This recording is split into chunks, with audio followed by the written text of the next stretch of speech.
Assalamualaikum warahmatullahi wabarakatuh. Waalaikumsalam. Alhamdulillahirabbil alamin wassalatu wassalamu ala nabiyyina Muhammadin wa alihi wa sahbihi ajma'in. Amma ba'du. Sebelum kita membaca, mari kita mulai bersama-sama membaca suratul Fatihah. Untuk sahibi hadzal kitab wa usulihi wa furu'ihi wa masyayikhihi wa ulamaihi wa jami'i abaina wa ummahatina wa masyayikhina wa ulamaina wa asatidina wa liman istama'a hadha syai'u lillahi lahum wa lana al-fatihah. A'udzu billahi minasyaitonir rajim. Bismillahirrahmanirrahim. Alhamdulillahi rabbil alamin arrahmanir rahim. Iyyaka na'budu wa iyyaka nasta'in. Ihdinas siratal mustaqim. Shiratal ladzina an'amta 'alaihim ghairil maghdubi 'alaihim waladdallin. Monggo siapa yang mau membaca halaman 279. Oke.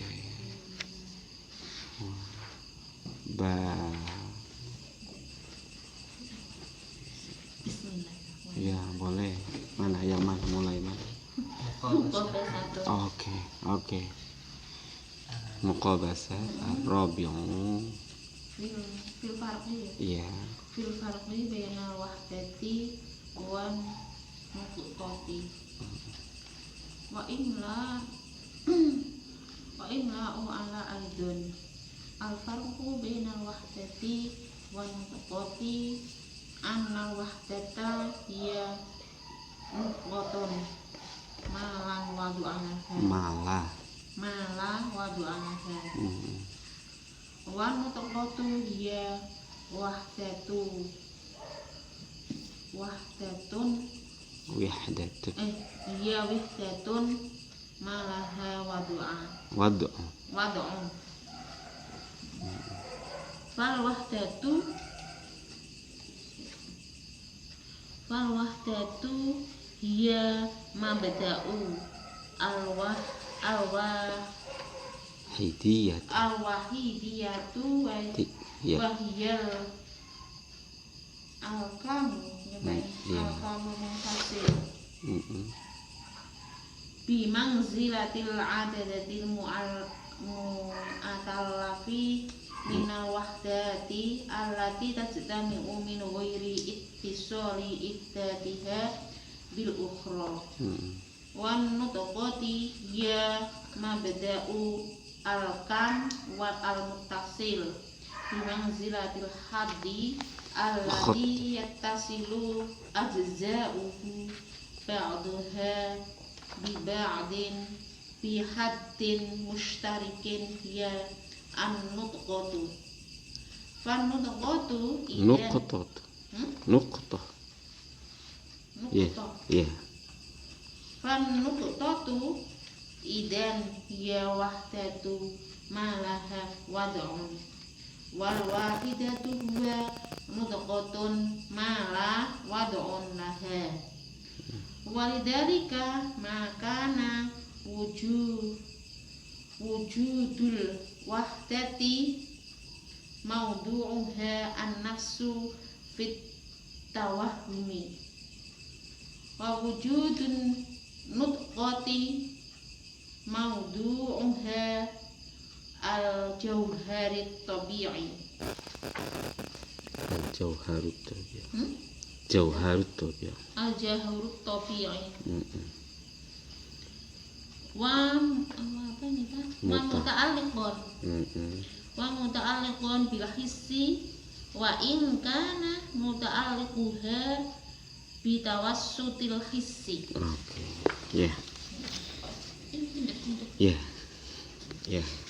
Oke. Perbedaan antara dah dan nuqtah. Iya. Perbedaan antara tunggal dan titik. Tunggal dan titik. Itu. Kenapa dia mengidentifikasi sebagai titik? Karena untuk mengekspresikan bahasa materi yang paling kecil, titik. Kenapa dia menggunakan istilah wahdah? Itu untuk mengekspresikan bilangan tunggal prima yang tidak bisa dipecah lagi. Itu. Pertanyaannya sekarang, bagaimana kita membedakan tunggal prima yang tidak dipecah lagi dengan titik nuktoh yang juga tidak dipecah lagi, tidak bisa dipecah lagi. Nah, gitu. Jadi maksudnya ya seperti itu. Tapi coba kita sederhanakan aja. Misalnya contoh, seperempat opo, seperempat kilo. yuk oke no. Maksud saya seperempat ini itu bukan berarti dia itu seperempat dari satu, tetapi seperempat dari 1 kilo aja ya. Jangan gitu Pak, seperempat dari satu pohon, satu pisang misalnya, seperempat dari pisang. Iya, pisang itu seperempatnya pisang seperempat, ada kulitnya, ada airnya, ada macam-macam. Coba, jadi seperempat itu masih lebih dari wihdah. Kalau wihdah itu ketunggalan yang tidak bisa dipecah lagi. Ini jadi konsepsinya itu harus kita luruskan dulu, jangan sampai keliru. Nanti kalau keliru seakan-akan ini mudah saja, tunggal dan titik. Padahal tadi itu titik yang paling terkecil yang tidak bisa dipecah, tunggal yang paling terkecil yang tidak bisa dipecah. Kalau jadi gini, itu yang pertama maksudnya. Yang kedua, kalau kita mengandaikan ketunggalannya dan ketitikannya itu besar, misalnya sebuah pisang dan setitik opo yo istilah iki yo apa, maka nanti akan banyak campuran antara sebuah pisang dan setitik apa gitu. Misalnya pisang juga tapi tidak buah, tapi pisangnya titik gitu. Ya sama juga Pak, akhirnya materi hissi, matters, yang ada unsur-unsur partikel di dalamnya. Nah, itu berarti titiknya di situ dan tunggalnya di situ masih belum yang dimaksud di sini. Nah, gitu ya. Jadi seperti itu. Ya wa amla'a alayya. Jadi ini ya pakai hamzah fathah aja. Jadi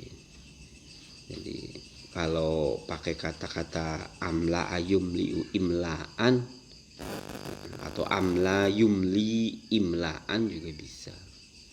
Tapi kalau saya lebih cenderung amla alayya, dan telah mendiktekan Abu Sulaiman As-Sistasani kepada saya juga, yakni tentang perbedaan antara konsep tunggal.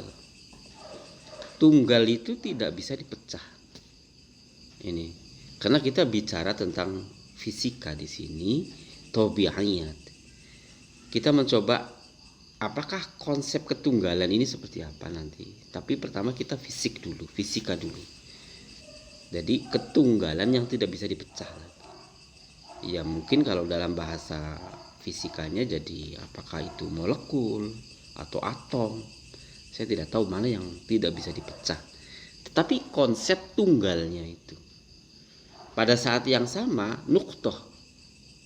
Anggaplah materi yang paling terkecil adalah ion atau molekul. begitu, atau atom lah, nggak tahu ini mana yang benar, nggak ada ahli fisika di sini. Ada satu ion, ada satu molekul, atau ada satu atom. Pertanyaannya, kita mengidentifikasi apakah kita itu dikatakan atom itu sebagai satu, ataukah atom itu sebagai titik, gitu. Ada lagi yang kita, ya kalau virus misalnya, nggak tahu virus itu apakah lebih dari itu ya, tapi kan sangat kecil sekali virus itu. Bahkan mikroskop yang paling kecil juga mengatakan itu apakah nuqt ataukah wahdah. Bagaimana kita memahaminya? Konsepnya seperti apa? Oke, itu ya. Annal wahdah, begitu menurut Abu Sulaiman, konsep tunggal sesungguhnya adalah nuqt. Jadi tunggal itu berelasi dengan meter, berkaitan dengan meter. Artinya apa?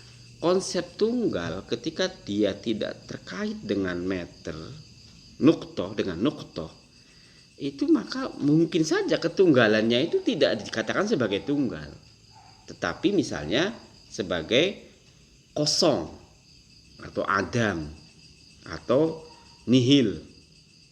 Nah, gitu. Makanya wahdah hiya nuktoh, gitu.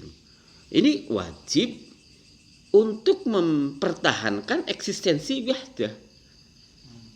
Karena kalau tidak pakai nuktoh, wahdah menjadi adam atau kosong.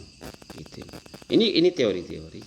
Tetapi di sini malah wada'ala. Tetapi tidak bertempat. Tidak bertempat itu tidak membutuhkan space. Kalau tidak membutuhkan space ya, itu berarti nuktohnya itu konseptual.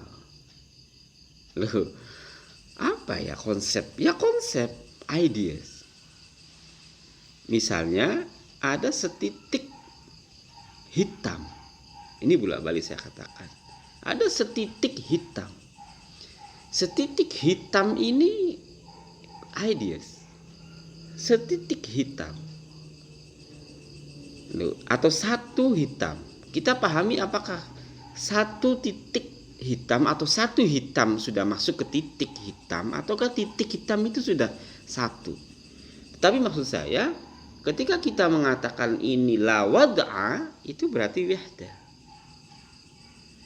Wahdah itu ya apa? Ketunggalan. Ketunggalan itu apa? Apakah universalitas, ataukah tunggal itu adalah semua, ataukah semua itu tunggal? Loh, ini nanti berimplikasi ke sana. Jadi, tetapi kalau misalnya ada setitik noda hitam di baju, beda lagi kan? Setitik noda hitam di baju. Kalau begitu, setitik noda hitamnya di wajah itu betul-betul nuqtoh. Karena waldoa punya space. Gitu. Atau kita coba nanti kita coba wan nuqtatu hiya wahdatun malaha wad'un. Nuqtoh adalah wahdah yang memiliki space. Gitu. Tetapi wahdah adalah nuqtoh yang tidak memiliki space. Nuqtoh itu membutuhkan space. Kalau sudah membutuhkan space, berarti di situ berkait dengan hissi, matters, gitu loh. Empirical, misalnya empirisme dalam bahasa filsafat, berkaitan dengan matter, berkaitan dengan sesuatu yang baru. Kalau sudah matter, sesuatu yang baru. Pertanyaannya, apakah nuqtoh itu adalah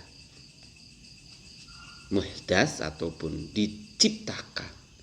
Ataukah apakah nuqtoh itu adalah sesuatu yang hadis, yang baru, karena berkaitan dengan matter? Ini juga nanti implikasinya ke sana. Atau wahdah itu menjelma menjadi sebuah keabadian. Tetapi kalau menjelma sebuah keabadian, kok berkaitan dengan nuqtoh? pada saat yang sama nuqtoh itu berkaitan dengan wad. Itu artinya Mas, dengan kata lain, ini tafsir saya, kita bicara semurni apapun akan jatuh kepada wilayah-wilayah yang partikular, yang empirikal. Bicara yang universal seperti apapun akan jatuh kepada hal-hal yang partikular. Ini kehidupan itu. Anda bercerita tentang Tuhan yang kudus, tetapi deskripsinya itu akan partikular, gitu loh. Karena memang universalitas itu kita tidak akan bisa ketemu konsepsinya tanpa nuqtoh. Loh, nuqtoh itu sudah dalam arti ya ada gambaran, tetapi tadi tuh ya ini sebenarnya strukturnya itu kan struktur atomistik. Bagaimana kelompok atomistik pada abad ke berapa? Mungkin abad ke berapa ya? Kelompok atomistik dari Yunani sebenarnya, Neoplatonis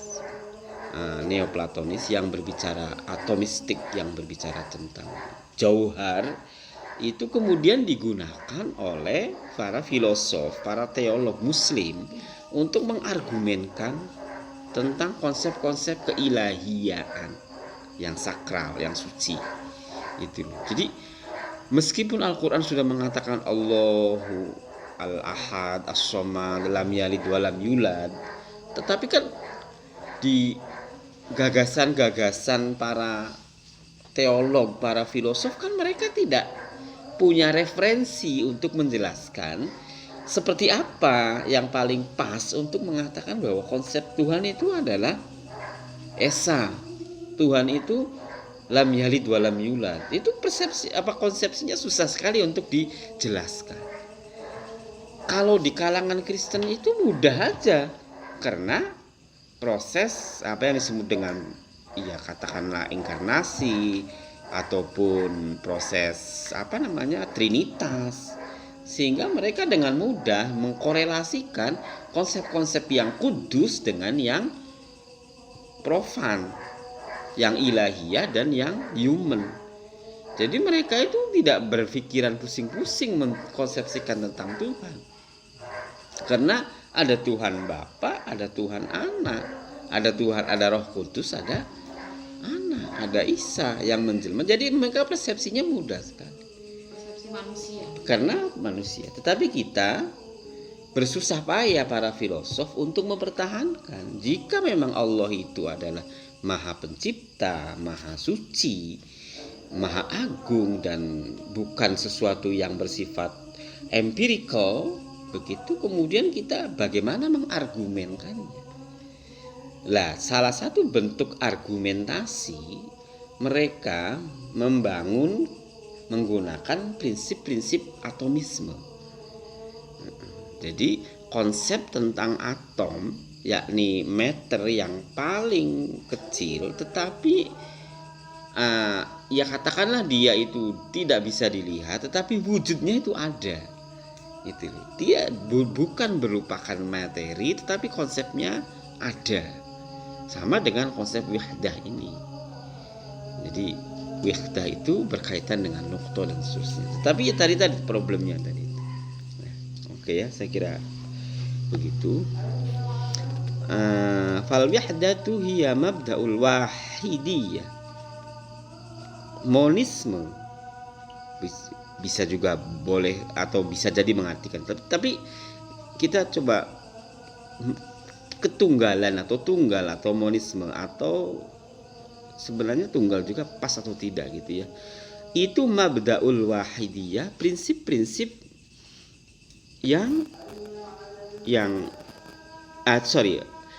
dasar-dasar konsep ketunggalan. Loh, coba bayangkan. Jadi kalau ada tunggal, itu mabda'nya. Wal al-wahidiyah, wahiyah utawi wahidiyah iku al-kam al-munfasil. Wahidiyah itu adalah kam, kuantiti al-munfasili yang terpecah-pecah antara satu dengan yang lain. Jadi ya makanya tadi itu kalau saya mengatakan ada 1/4 dari sekilo daging itu sudah kamiyah al-munfasil, meskipun Anda katakan 1/4 itu kan kurang dari 1, Pak. Iya, tapi 1/4 itu berelasi dengan konsep wahidiyah, bukan yang wahdah tadi atau wihdah tadi. Karena wihdah itu nuqtah la wadu'a lahu, yang tidak punya meter, yang tidak menempati space itu. Jadi seperti itu. Oke.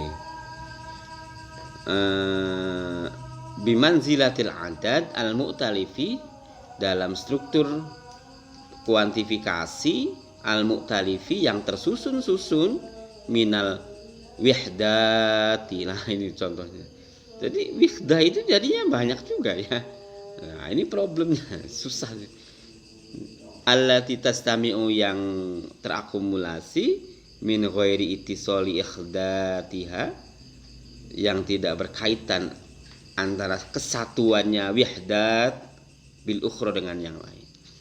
Intinya ya itu tadilah, wihdah itu mabda'ul wahidiyah al-kam al-munfasil, tetapi ruangannya itu di dalam ruang kuantifikasi yang terdiri daripada wihdah-wihdah. Tetapi wihdah yang ada di kam al-munfasil sekali lagi berbeda dengan wihdah yang ada di mabda. Gitu. Nanti ada ya seperti itu ya, saya kira. Oke, sekarang coba kita pahami lagi. Wa nuqtah adalah mabda'ul kam. Nuqtah itu adalah dasar, prinsip, sumber itu ya, ataupun unsur yang paling kecil dari al-kam al-muttasil, kuantifikasi tetapi integral, terintegralistik atau terintegrasi. Kam al-muttasil tuh. Kalau kita bikin titik itu kam tapi muttasil. Tetapi kalau titik itu kita pakai mikroskop, titik itu akan terpecah-pecah. Kan begitu kan?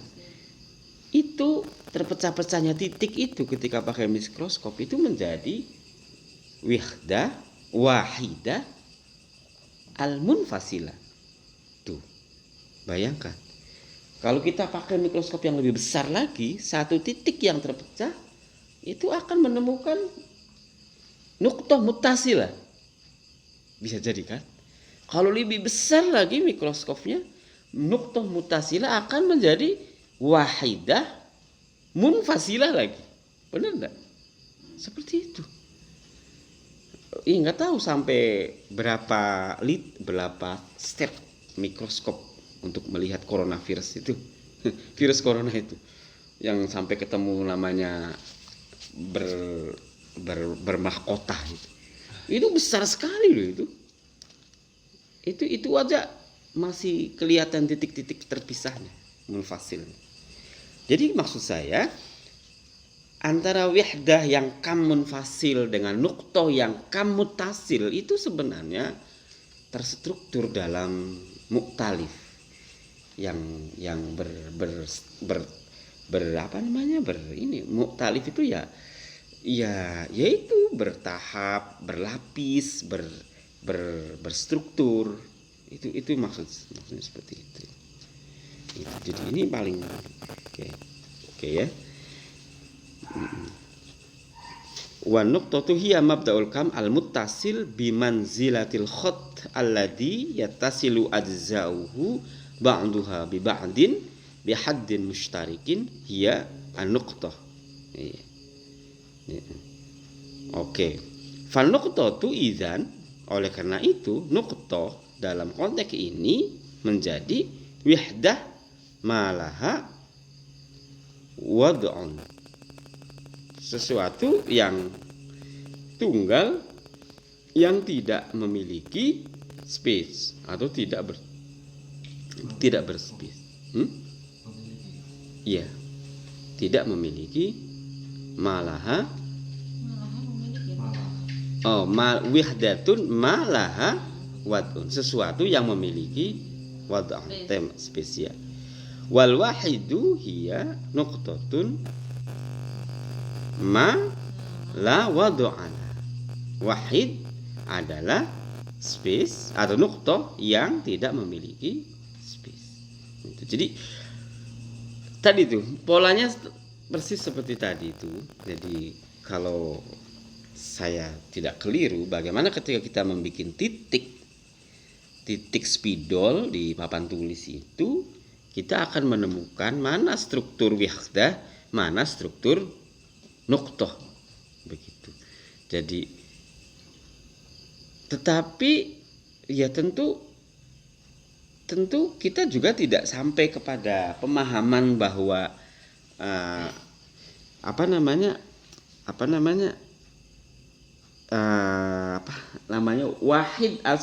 wihdah yang saya maksudkan itu. Jadi maksud saya bahasa tentang apa yang ada di sini itu wal wahid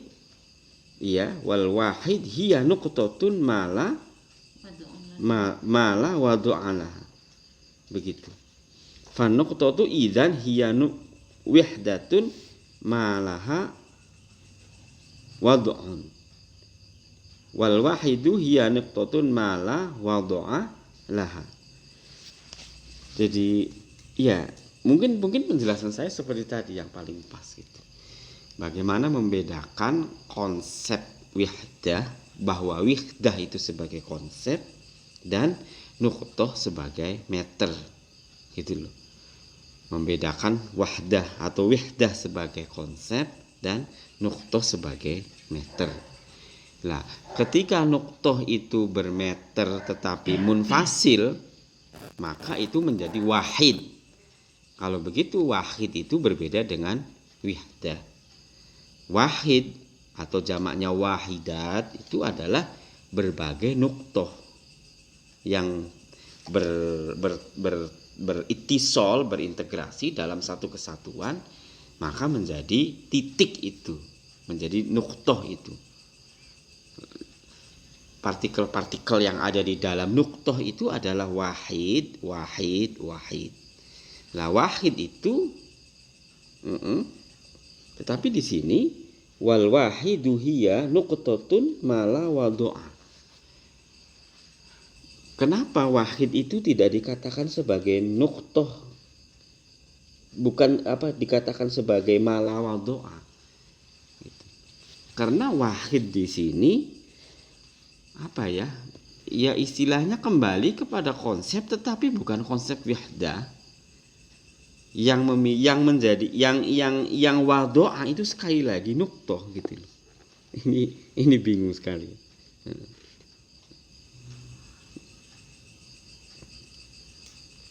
Begitu kan? Ada yang belum clear. Berarti kalau yang seperti ini Pak Zuri hampir sama dengan wihdah dengan wahid. Enggak beda. Kan wihdah di awal tadi annal wihdata ya nuqtatun mala wadu'alah. Makanya makanya itu wihdah itu kan makanya di wihdah yang sini wahid. Gitu loh. Wahid. Jadi wahid itu gambarannya adalah titik tunggal yang tidak terpecah, tetapi dia sebagai titik. Ketika dia sebagai titik, tapi pada saat yang dia wahidnya itu mala wadu'a. Tetapi pada saat yang sama titiknya itu adalah wadu'a. Itu wahid sama nuqtah, gitu. Kalau nuqtah kan tidak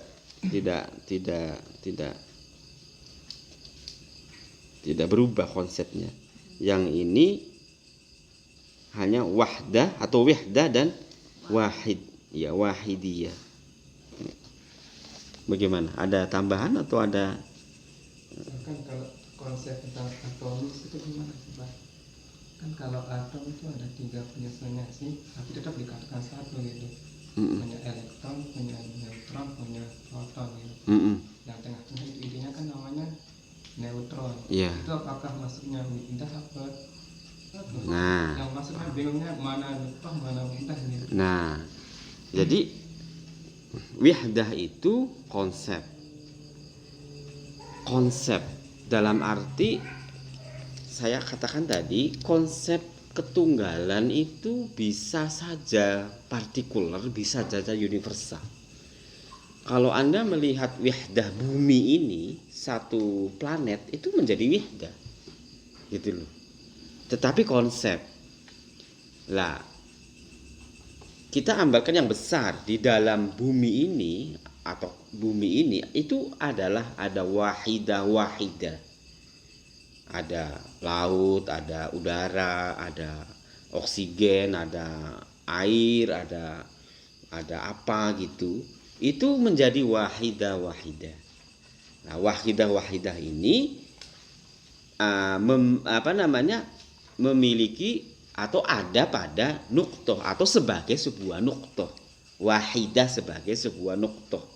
Nah, nuktohnya itu wado'a, tetapi wahidahnya begitu malah wado'a. Maksud saya karena memang wahidah di situ ya ada pada konsep yang menempel pada meternya itu di nuktoh tadi. Nuktohnya tadi berupa udara dan itu yang paling kosmos. Tapi yang mikro, artinya makro. Sekarang mikro kita atom. Kalau dulu kan atom itu paling terkecil, abad ke berapa. Tetapi kan sekarang kemajuan fisika itu atom itu dibagi 4. Tadi kan 3. Begitu ada tadi dan seterusnya kan. Nah, sekarang kita kembali kita mengatakan bahwa wahidah neutron, wahidah lagi apa? Neutron, ya, itu ketiganya itu sebagai wahidah itu konsep. Tetapi bahwa dia adalah nuktoh yang memiliki rumus, memiliki simbol, nuktoh itu waldoa. Kenapa kita katakan waldoa? Karena kita tidak bisa mengidentifikasi neutron tanpa pakai ruang, tanpa pakai mikroskop, gitu loh. Berarti waldoa, begitu. Jadi nuktohnya itu adalah waldoa, tetapi wahidahnya itu adalah konsep. Makanya wahidah la waldoa laha, gitu. Tetapi sekali lagi, baik neutron itu sebagai wihdah, atau atom sebagai wihdah, atau bumi sebagai sebuah wihdah. Loh, dalam arti wihdah itu adalah di sini atasnya lagi sebagai nuktoh malah wado'alah. Itu loh. Sebagai sebuah nuktoh tetapi tidak punya tempat, tidak punya objek atau tidak punya spesies, tapi dikatakan sebagai nuktoh. Saya kembali lagi ke penjelasan awal, karena kalau Anda mengatakan wihdah tanpa nuktoh, maka itu tidak logis. Itu loh. Anda bilang satu tetapi tidak nuktoh, itu tidak logis. Makanya kalau mengatakan Allah itu tunggal, itu bukan berarti tidak bermasalah, Mas. Bermasalah juga. Karena Allah itu tunggal, itu akan jatuh ke sini. Apakah ketunggalan itu adalah masuk kepada nuktoh yang wado'a, berarti wahid? Kalau Allahu ahad begitu, apakah ahad itu wihdah? Dan itu berarti nuktoh. Tetapi nuktoh ini apa? Gitu. Kita artinya apa? Makanya tadi saya balik lagi ke yang awal saya katakan, seabstrak-abstraknya kita untuk berpikir tidak bisa akan lepas, tapi akan kembali kepada parameter-parameter yang bersifat empirikal. Sematerial-materialnya kita sebagai seorang materialis gitu ya, materialisme yang semua tolok ukurnya materi, itu akan melakukan proses abstraksi. Mungkin Jadi induksi, deduksi itu tidak distintif banget, tidak. Oh jaraknya kita berdeduksi ya induksi, deduksi ya induksi, deduksi. Empirisme tidak meninggalkan rasionalisme. Rasionalisme juga tidak bisa meninggalkan empirisme. Ini yang kita bisa paham. Jadi aplikasinya seperti tadi ya, untuk mengidentifikasi ruang-ruang fisika di satu sisi dan teologis di sisi yang lain. Itu nanti arahnya ke sana memang. Tapi kalau satu doang itu maksudnya ke konsep itu Pak. Satu Doang. Maksudnya ke konsep, tetapi kalau dikejar konsep apa satu ini? Kayak misalkan contohnya O2 gitu, oksigen. O2 nggak bisa ditulis dia O2 nggak bisa, harus bisa ada gandengannya, bisa O2 tapi O makanya jadinya oksigen. Kalau O1 doang nggak bisa dinamain oksigen. Karena partikel itu harus bergandengan dari dua unsur. Berarti O-nya doang berarti konsep gitu Pak. Iya, karena oksigen itu mungkin terdiri dari dua unsur, dua partikel. Apakah partikel air sama partikel apa begitu? Artinya tetap sih air, tapi nggak bisa satu di apa istilahnya. Cuman kalau O doang nggak bisa dinamain oksigen, harus O sama O misalnya di O, tidak diikat gitu biar jadi dua. Iya, jadi konsep air itu terdiri dari ikatan dua unsur. Tetapi apakah dua unsurnya ini konsep atau meter dua-duanya? Kalau saya sih mengasumsikan kedua-duanya meter. Dalam arti ada bahwa partikel air itu terdiri dari dua unsur, dua neutron lah misalnya begitu, atau dua partikel begitu yang menjadi satu, itu baru menjadi air begitu. Itu 2 meter sebenarnya, makanya dia menjadi O2 gitu. Tetapi kalau di sini betul-betul konsep, larinya kepada konsep ideas. Kenapa kita dikejar untuk sampai ke ideas? Karena kita punya konsep Tuhan yang tanpa meter gitu loh Mas. Jadi kita punya tanggung jawab besar untuk mengargumenkan sebuah ideas tanpa meter. Itu loh. Karena kalau jatuh ke meter itu hadis, itu mahdas, itu makhluk, itu loh. Itu masalahnya sampai situ. Makanya dia pakainya seperti ini, pakai atomisme, betul-betul atomistik. Nah makanya tadi dia bilang dia sampai berani kepada, tetapi masalahnya untuk menerjemahkan O2. Artinya kalau mengatakan Anda O saja nggak bisa, itu satu keputusasaan ilmu pengetahuan itu. Menurut saya Anda harus berani bahwa O2 itu bisa dipecah. Gitu loh. Meskipun nanti jadinya O apa gitu. Saya tidak tahu. Tetapi yang jelas bahwa air itu harus dipecah partikel itu. Jangan sampai masih tertumpuk menjadi dua itu. Anda harus mengejar itu karena itu 2 meter menurut saya. Ya, tapi coba aja gitu. Tapi dalam konteks ini tadi itu kita punya kewajiban untuk membangun konsep teologis bahwa Allah itu adalah tunggal, tetapi ketunggalan Allah itu tidak berkaitan dengan meter. Itu. Tetapi masalahnya ketika bahasa tunggal ataupun satu tetapi tidak berkaitan dengan meter, itu tidak bisa. Itu mesti akan jatuh ke meter. Lah untuk menengahi dia tidak meter tetapi juga tidak kosong, lah itu dia pakai nukto. Itu loh, pakai nukto. Lah pertanyaan tentang nukto itu oleh para ahli filsafat muslim itu dia mencontohkan tentang Anda mengargumenkan bahwa konsep hitam itu diakui kebenarannya. Konsep tentang asin itu diakui kebenarannya. Loh, meskipun tidak menempel di garam atau tidak menempel di baju atau kopiah hitam. Loh, artinya apa? Argumen tentang adanya satu tanpa nempel di meter itu Bisa. Loh. Tetapi dikejar lagi ini ya. Ya kita harus kembali kepada bagaimana human understanding perkembangannya. Dia tidak bisa ujuk-ujuk paham asin, nggak bisa. Mesti dia mencicipi dulu, baru bisa ngomong asin. Gitu. Ya ini juga dikejar. Jadi kembali lagi kepada, makanya dia membangun wahdah hiya. Gitu. Kalau sudah hiya itu sebenarnya sudah terstruktur menjadi partikel-partikel nalar gitu loh, diskursif. Hiya bla bla bla. Kan begitu kan? Gitu loh. Jadi ya rumit lah gitu, rumit. Tapi bagaimanapun tertolong betul. Meskipun tetap masih banyak problem. Makanya kan kemudian ini itu kemudian dibantu oleh kayak misalnya Imam Sadruddin Asyirazi atau yang kita kenal dengan Mulla Sadra. Itu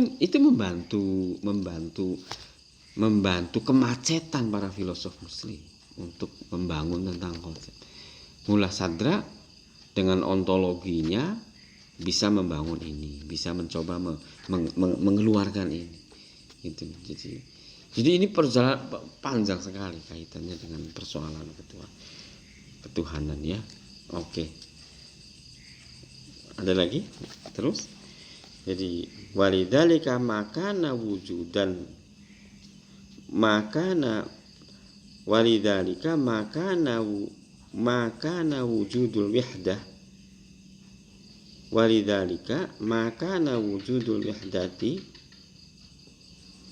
walidzalika ma sesuatu kana kang ono apa ma iku wujudul wahdati wujudnya wahdah maudhuha iku utawi tempatnya wujudul wahdah iku an-nafs jiwa.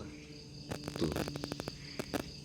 Ini dijelaskan. Jadi oleh karena itu ketika kita tidak bisa mengejar konsep wahdah kepada nuqtoh kepada meter, nuqtoh kepada wadhu, dan kita putus kepada wahdah dalam arti tunggal, sesuatu yang kita persepsikan dengan wujudul wahdah maudhu'uha itu adalah an-nafs. Dan an-nafs itu basisnya adalah tawahum, persepsi. Gitu. Jadi mau kita tidak mau tidak mau, konsep wahdah begitu, wahdah, wujudul wahdah biduni nuqtah, dan apalagi ini jelas tidak bidunil wada', itu maudhu'uha an-nafs dan basisnya tawahum. Ya mau tidak mau kita harus mengkonsepsikan Tuhan juga begitu. Makanya ada benarnya kalau orang mengatakan tafakkaru fi khalqillah wala tafakkaru fi dzatillah. Karena kalau sudah tafakkaru fi dzatillah sampainya di sini juga tawahum. An-nafs tawahum. Jiwa tetapi ya asumsi, persepsi. Begitu. Makanya harus belief. Ini jadi mentah lagi kan?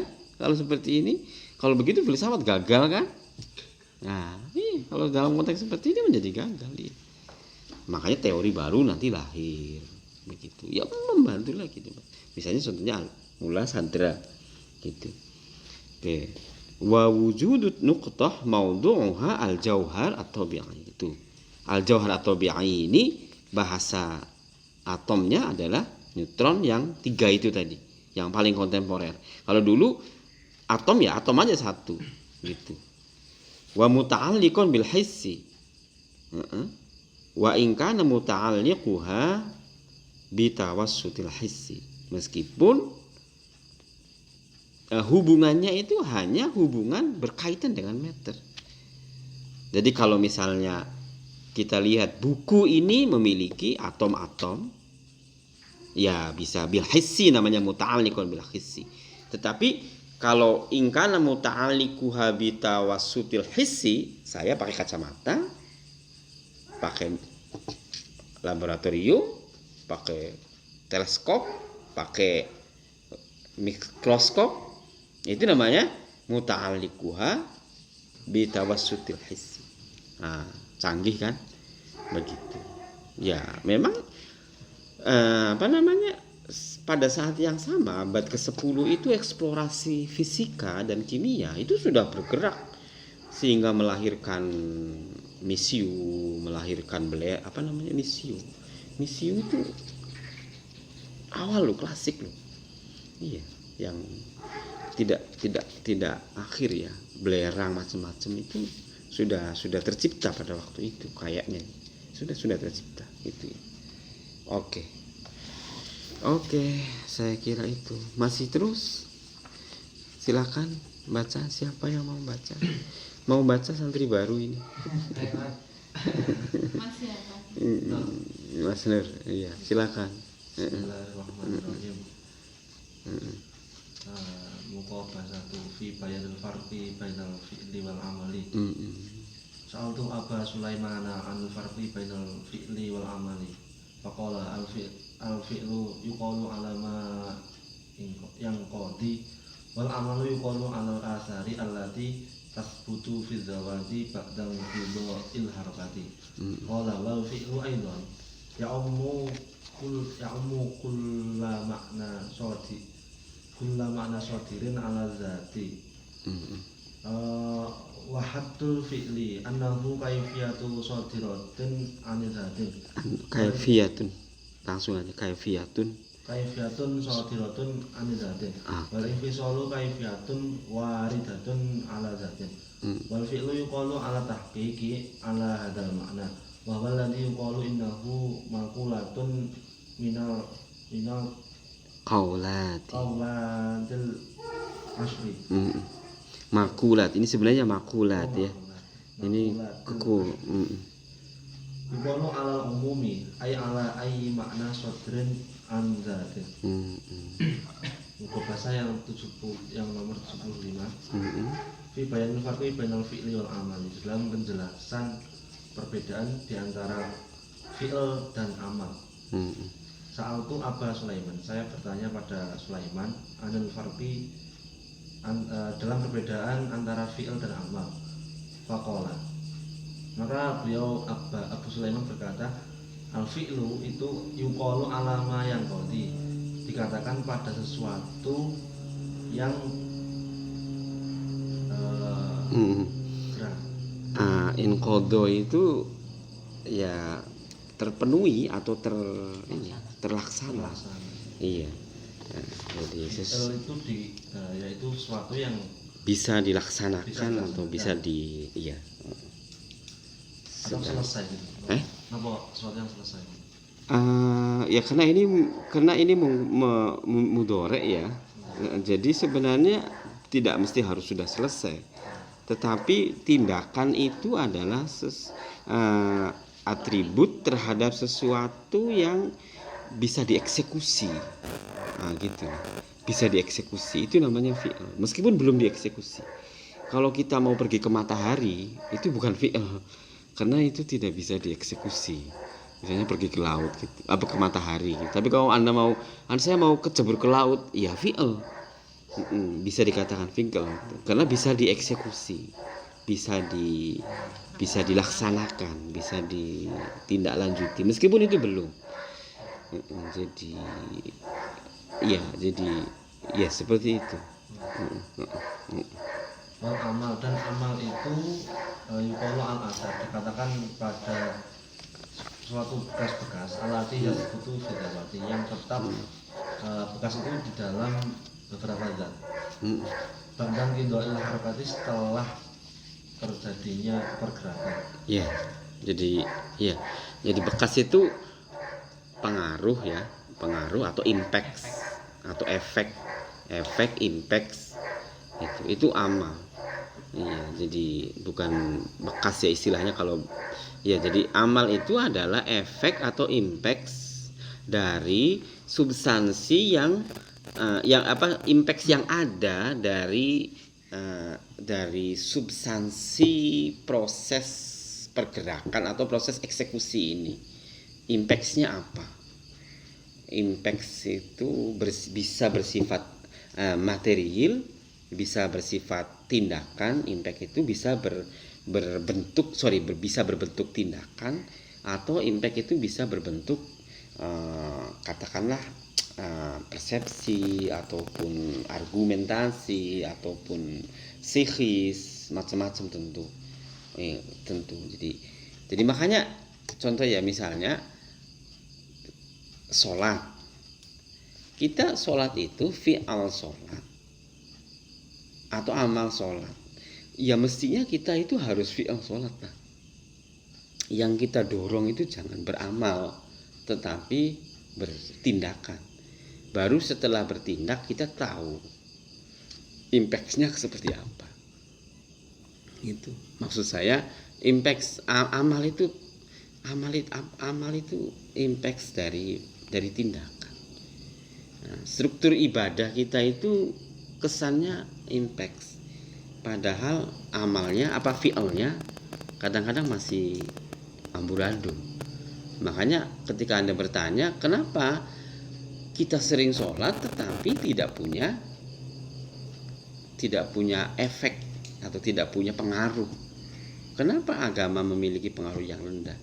Ya jangan tanya ke orang lain lah. Bagaimana Anda memikirkan agama yang selalu lebih mendahulukan amal daripada fi'al? Itu loh. Fi'alnya tidak terstruktur dengan baik. Konsep fi'alnya itu loh tidak terstruktur dengan baik, makanya tidak memiliki impact. Kita langsung kepada impact. Sholat amal, puasa amal ibadah kita. Di mana-mana amal ibadah kita. Semuanya amal. Gitu loh. Tidak pakai kata-kata tindakan. Kalau kita ya kalau kata-kata bahasa apakah Anda sudah sholat, itu kayaknya lebih asing, jarang gitu. Apakah Anda sudah berpuasa, itu jarang. Tapi yang ada semoga amal ibadah puasa kita diterima Tuhan. Nah, gitu. Jadi seakan-akan ibadah puasa itu adalah amal, padahal itu tindakan. Struktur tindakan harus lebih awal daripada struktur amal. Gitu. Amal hanya sebagai efek dari tindakan.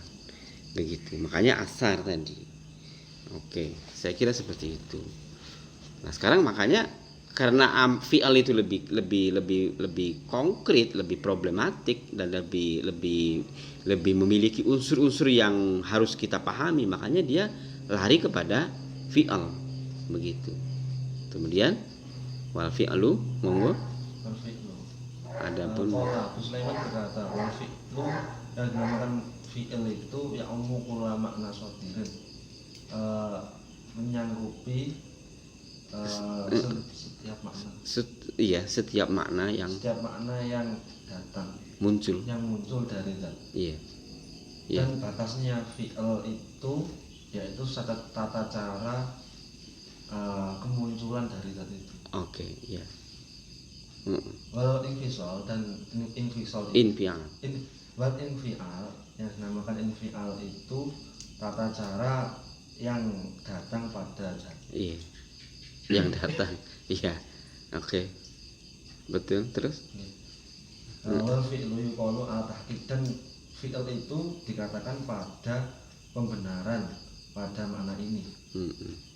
Yaitu wawaladzi yuqalu innahu maqulatun anil maqulat, yaitu dikatakan bahwasanya fi'il itu dapat makulat. Makulat itu ya diucapkan atau makulah ya. Iya. Makulat. Minal makulat. Dari beberapa makulat. Yang 10. Iya. Umum yang dikatakan terhadap perkara yang umum. Nah, maksudnya pada setiap makna yang datang kepada. Oke. Jadi setelah dia membedakan konsep fi'il sama amal, dia kemudian lebih konsentrasi kepada fi'il. Kan gitu. Fi'il itu sebenarnya sebuah tindakan, tetapi tindakan ini tidak semata dimaknai sebagai tindakan. Kita jadi kan gini ya masalahnya ya. ketika kita makan, saya makan, maka baik saya makan sebagai omongan maupun saya makan sebagai doing, tindakan, itu mesti akan mendapatkan respon diskursif, penalaran dari Ahyu, dari kamu. Oh, Pak Zuhri makan. Dia akan berputar ini mesin otaknya itu. Lah, ketika dia berputar, mesin otaknya itu berputar bahwa Pak Zuhri sedang makan. Itu perputaran otak di sini itu minimal itu ada 10. Semuanya kira-kira 10 makulat. Nah, itu 10 makulat. Jadi 10 makulat itu untuk membangun sebuah konsep bahwa makan itu akan berarti yang sangat kompleks. Makan, karena di situ ada struktur makula yang 10. Ini diciptakan oleh Aristoteles yang dia sebut sebagai kategori. Jadi kategories atau kategori itu makulat namanya, dan itu ada 10. Begitu. Kalau kita mau jujur atau kita mau berani, sebenarnya setiap kali kita mengatakan 10 itu sudah hafal anak-anak SD itu, anak-anak MI. Itu di mana hafalnya? Itu di tasrifan. Loh, kalau Anda bilang fa'ala, mesti akan berkait dengan yaf'alu. Fa'ala yaf'ulu. Yaf'ulu berkait dengan fi'lan. Kalau fi'lan wa maf'alan. Kalau maf'alan berkait dengan fa'ilun. Kalau fa'ilun berkait dengan maf'ulun. Tuh. Kalau maf'ulun uf'ul, la taf'ul, maf'alun mif. Itu bukan sederhana loh Mas. Tetapi bahwa konsep fi'al itu akan berkorelasi dengan banyak dimensi yang membangun konsep fi'al. Jadi kalau susah kategori, nggak usah pakai kategori, pakai sorob saja. Gitu. Iya, jangan kemudian kita sorob itu disuruh ngapalin tapi tidak tahu maknanya. Dia tidak hanya proses sorob itu, bala bahasa kerennya, sintaksis dari kalimat, tidak. Tetapi sintaksis kalimat itu efek dari adanya struktur ide. Gitu. Struktur ide yang lebih dahulu. Jadi kalau fa'ala itu katanya wazan. Wazannya itu bukan fa'ala, ide. Dan itu diciptakan oleh Aristoteles dengan 10 kategori. Kalau fa'ala dan yaf'alu itu time, berkaitan dengan waktu. Jadi tindakan itu mesti berkaitan dengan waktu. Loh, lebih kompleks lagi tadi tuh. Bahwa nuqtoh itu wadoa. Nah kan tadi sudah tadi. Nuqtoh itu berkait wadoa. Jadi kalau fi'al sudah mesti ada waktu, time. Habis itu ada kualitasnya fi'al itu, yaitu fi'alan. Masdar itu kalau kita sering cuman kerja tenanan, mukul tenanan. Apa mukul tenanan iki? Yo pinter iku sapi iku, guru sorope iku. Tapi itu quality. Makanya di sini Anda bilang tadi kaifiyah. Kaifiyah. Jadi kaifiyah. Jadi di sini kaifiyah itu bukan cara. Tidak sekedar kaifiyah itu cara, tetapi itu quality. Tetapi quality yang muncul dari zat. Tuh, kaifiyah sodiratun aniddat. Sodiratun aniddat. Itu fi'al. Jadi apa namanya? Fi'al itu kaifiyah sodiro anidat. Apa fi'lan? Tetapi di atasnya fi'lan itu ada infial. Kalau dalam bahasa sorobnya itu masdar itu ada dua. Ada masdar ghairu mim, ada masdar yang masdar mim. Mungkin ya, saya lupa. Masdar mim itu sodirotun. Begitu, sodirotun ala hadzal ma'na. Jadi kelihatan. Tetapi masdar ghairu mim itu betul-betul quality. Sehingga di situ maknanya infial kaifiyah waridatun anida. Infial itu quality and energy, kuwah. Makanya infial itu, kalau fi'al ini saya fi'al ini ada sayanya kelihatan loh. Kelihatan kan? Saya fi'al ada sayanya. Itu fi'al itu. Jadi sodirohnya itu masdar mim. Kalau nggak kebalik loh ya. Insya Allah nggak kebalik. Tetapi kalau infial ada fi'al yang lebih substansial, yang keluar dari sebuah energi fi'al, itu ghairu mim. Itu makanya bahasanya mukul tenanan, dorban.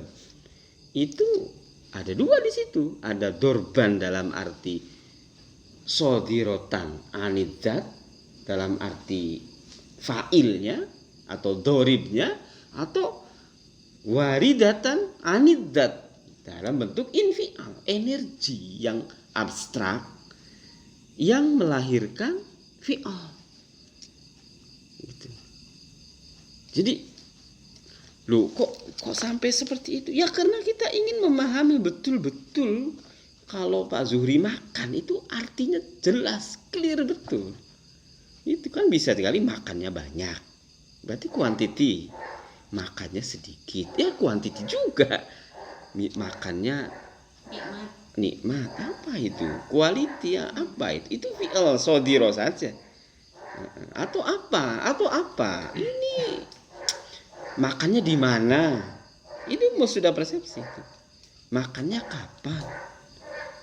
Makannya itu ya dia bersodir. Ini kategoris dari Aristoteles yang sampai hari ini sangat bermakna. Tetapi kemudian ditafsir ulang juga sih oleh para filosof. Misalnya Immanuel Kant itu melahirkan kategori yang baru. Yang ada 12 kalau salah, tidak hanya 10. Karena ingin betul-betul clear. Kita itu betul-betul pengen clear segala sesuatu. Nanti kaitannya dengan ideas, dengan argumen, dan seterusnya. Yang harus jelas gitu. Jadi mantek, logika itu ya, tetapi harus diawali dari kategori. Nah, itu seperti itu. Ya, jadi seperti itu. Wal fi'lu yuqalu 'ala tahqiq 'ala hadzal ma'na. Huwa alladhi yuqalu innahu. Oke. Ya, saya kira seperti itu ya. Nanti dipelajari lagi. Gandeng lagi dengan kategori, dengan Aristoteles, kemarin dengan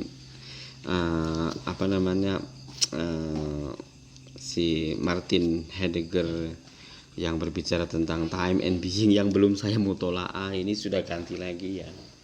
Ya, monggo bareng-bareng kita pahami, mudah-mudahan ada manfaatnya.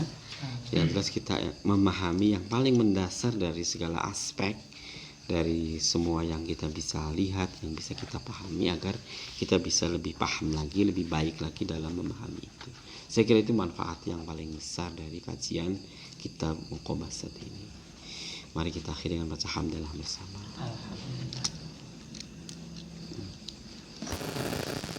Monggo.